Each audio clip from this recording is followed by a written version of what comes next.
Let's also tell you that the UK Prime Minister Keir Starmer has outlined his defense and security priorities ahead of his trip to Washington, D.C. for talks with U.S. President Donald Trump on the Ukraine conflict. Now, Starmer described Russia as a menace, insisting that tyrants like Vladimir Putin only respond to strength. His remarks follow French President Emmanuel Macron's suggestion that a truce between Russia and Ukraine could be imminent.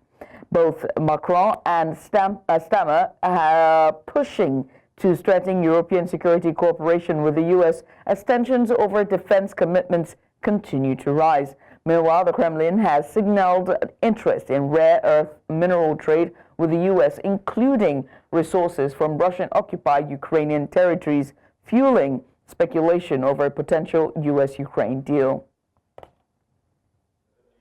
It is, of course, about Ukrainian sovereignty, but it's not just Ukrainian sovereignty, it's about our way of life, our freedoms, about security and defence in Europe, and security and defence here in the United Kingdom. It's why we're sending £4.5 billion in military aid to Ukraine this year. That's more than ever before, and working with our international partners to guarantee security in Ukraine for generations to come, because I strongly believe that whatever happens next, Ukraine must be in the strongest possible position.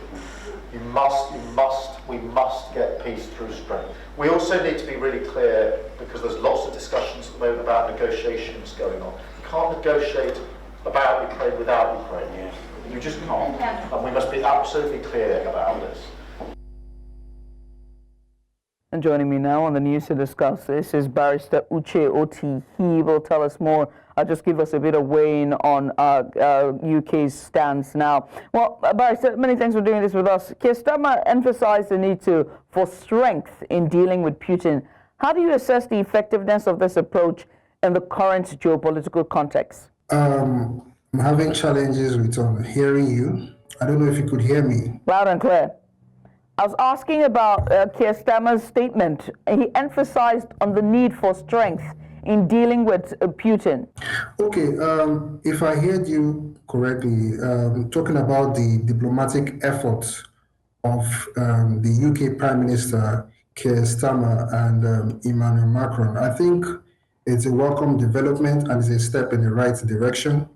And I believe that the intention of this move is to bridge the widening gap, security gap between the US and Europe.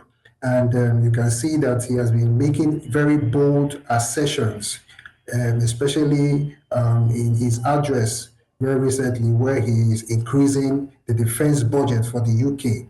So all this is intended to be a show of strength, because as you know, historically, you cannot treat President Vladimir Putin with weakness. You must show strength, and that is what he's doing. And it's a way to strengthen the European defense capabilities and also a show of strength, like I've said earlier. So I believe that there's a kind of a united leadership that they are showing, himself and Emmanuel Macron of France, who met up with President Trump earlier this week.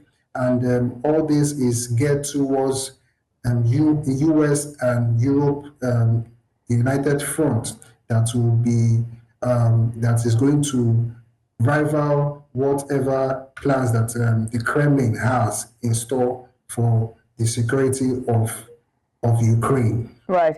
I mean, French President Emmanuel Macron, he's mentioned that mentioned the possibility of a truce between Ukraine and Russia in the coming weeks. What do you think are the chances of this happening, and what would it mean for the wider conflict?